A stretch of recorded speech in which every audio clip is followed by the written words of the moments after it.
सुप्रभात मंडळी. मी निलिमा पटवर्धन आणि आपण सध्या वाचत आहोत मीनाक्षीताई देशमुख लिखित नेताजी सुभाषचंद्र बोस ही त्यांच्या जीवनावरची लेखमाला. काल आपण बघितलं की नेताजी मराठ्यांच्या छावणीमध्ये गेले होते.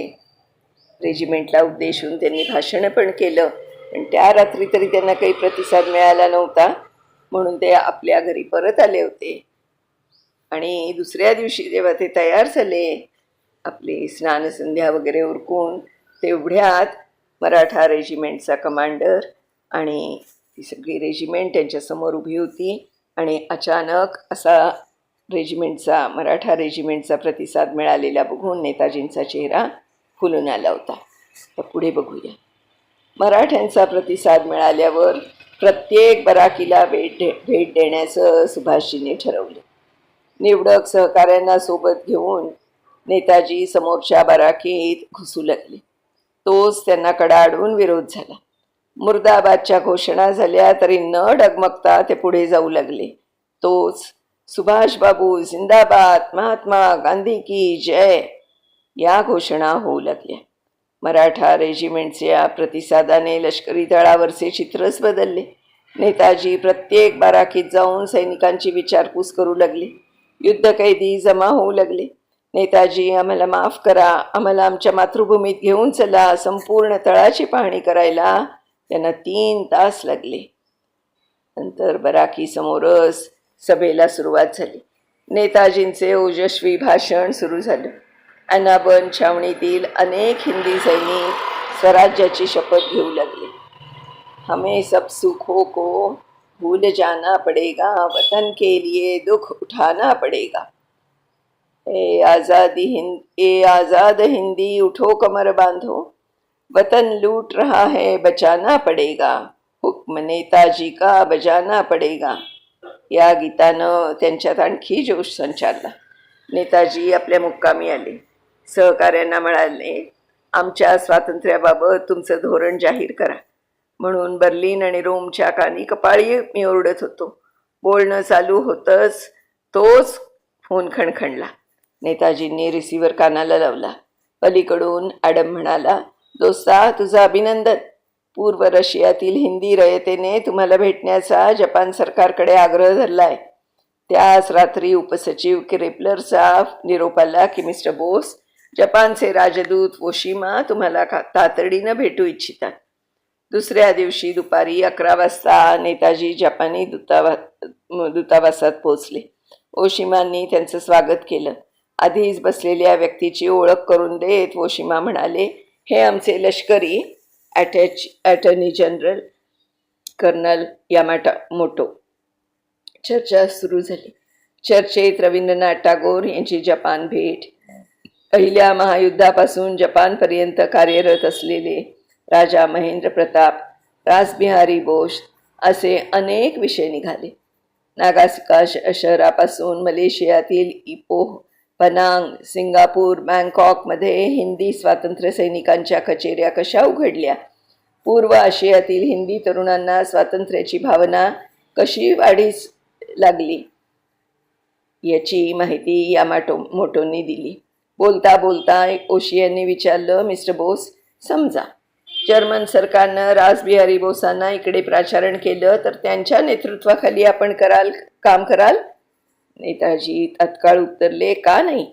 रासबाबू बिहारी तर जुने खंदे क्रांतिकारक, वडिलकीच्या नात्याने त्यांना हक्क पोचतो.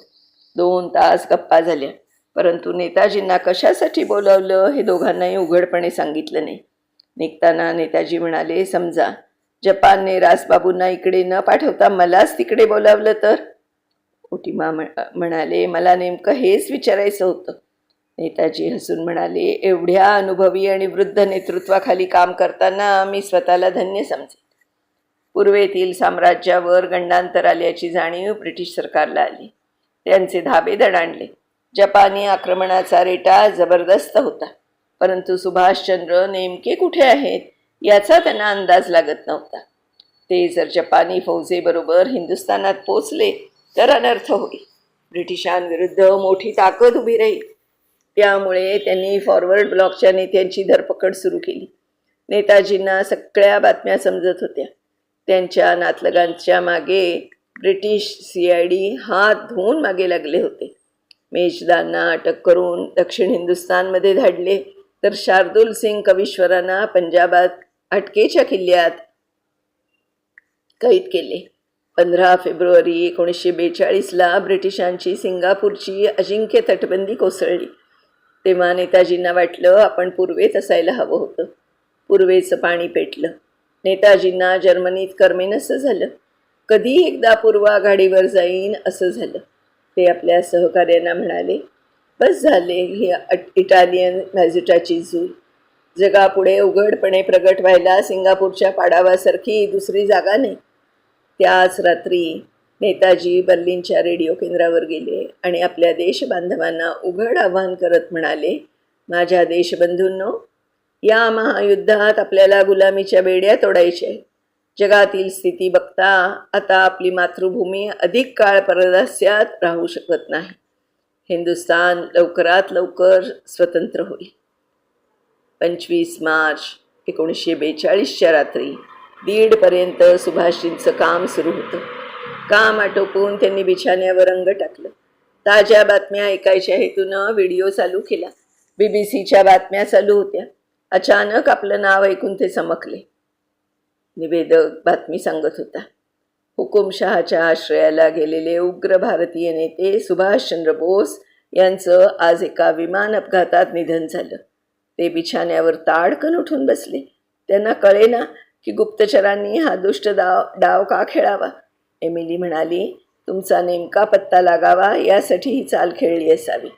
थोड्याच वेळाने सचिव व्यासांना बोलावणे पाठवले. ते ताबडतोब येऊन पोचले. त्यांना बातमी कळल्यावर त्यांनी लगेच जर्मनी आणि जपानी वृत्तपत्रांशी संपर्क साधला. दुसऱ्या दिवशी सकाळीच जगभरातले रेडिओ बातम्या देत होते. प्रसिद्ध क्रांतिकारी नेते सुभाषचंद्र बोस सुखरूप असून हिंदुस्थानच्या आझादीसाठी लष्करी फौज उभी करत आहे. त्यांच्या निधनाची बातमी खोटी आहे आणि शत्रूने मुद्दाम खोडसाळपणे ती दिली आहे. भारतीय जनतेने विश्वास ठेवू नये त्यावर.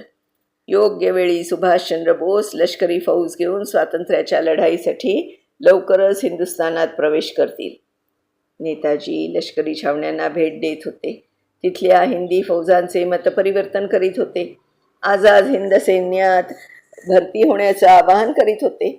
छावण्यांमध्ये नेताजींचं स्वागत होत होतं, तर काही गुंड प्रवृत्तीचे सैनिक त्यांना विरोध करीत होते. जे सैनिक आझाद हिंद सैनिकात भरती झाले त्यांना भडकावत होते. त्या गुंड सैनिकांचा त्यांनी योग्य बंदोबस्त केला. हिंदू मुस्लिम ऐक्य साधण्याच्या दृष्टीने भारतीय सेनेच्या बराकतीत 2-3 वेगवेगळ्या धर्मांचे सोबती सोबत ठेवले. त्यामुळे एकमेकांना अभिवादन करताना त्यांना संकोच व्हायचा. जसे शीख सैन्याला सत श्री अकाल म्हटले, तर शीख सैनिक त्यांना सलाम अलेकुम म्हणायला अवघडल्यासारखे होत होते. त्यावर अबिद हसनने बर्लिनला जाऊन नेताजींची भेट घेतली. सगळी हकीकत सांगून म्हणाला, बाबूजी, मी फक्त सगळ्यांना पटेल अशी अभिवादनाची पद्धत शोधून काढली आहे. कोणती? अभिवादन करायचं झालं तर इतरांच्या पद्धती वापरण्यापेक्षा सरसकट एकमेकांना जय हिंद म्हणायचं. आणि जय हिंदवर शिक्कामोर्तब झाला. पुढे तो स्वतंत्र भारताचा नारा ठरला. 1990 जय हिंद हे भारतीय लष्करात वापरले जाऊ लागले. त्यानंतर राष्ट्रगीताचा मुद्दा समोर आला.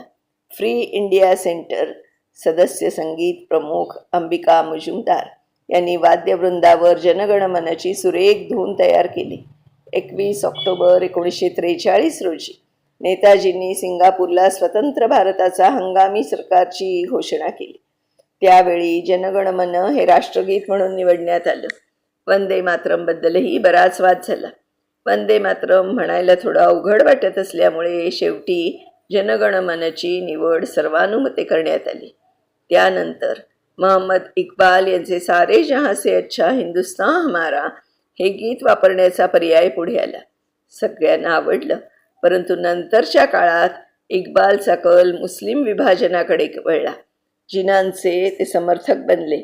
त्यामुळे इक्बालचं गीत नाकारण्यात आलं आणि अशा प्रकारे राष्ट्रगीताचा प्रश्न सुटला. 20 मार्च 1942 प्रचंड मुसळधार पाऊस टोकियो शहराला झोडपून काढत होता. दुसऱ्या दिवशी टोकियो परिषदेला सुरुवात झाली. वेचक देशभक्तांसह 1,500 प्रतिनिधी परिषदेस उपस्थित होते. परिषद सुरू असतानाच बातमी आली की होनासू बेटावर प्रचंड चक्रीवादळ आलं आहे आणि भारताचं दुर्दैव, अक्रम खान आणि प्रीतम सिंहसह देशभक्तांना घेऊन येणारं विमान चक्रीवादळात सापडल्यानं महासागरात कोसळलं. आझाद हिंद सेनेचा पाया मजबूत करण्यासाठी कॅप्टन अक्रम खान आणि प्रीतम सिंग अमर झाले.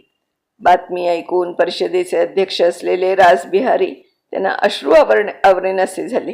9 दिवस परिषद चालली, पण परिषदेवर वीरमरणाचं सावट होतं. परिषदेत ठराव पारित होत होते.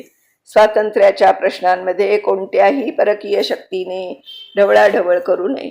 आझाद हिंद फौजेसाठी जपाननं कर्ज पुरवठा करावा, तिला सन्मानाचा आणि बरोबरीचा दर्जा द्यावा, हिंदी नागरिकांच्या वित्ताला आणि जीविताला धोका पोचवू नये, तसेच सुभाषचंद्र बोस यांना पूर्व आशियात आणण्याचा बॅरिस्टर राघव यांनी मांडलेला ठराव विशेष गाजला.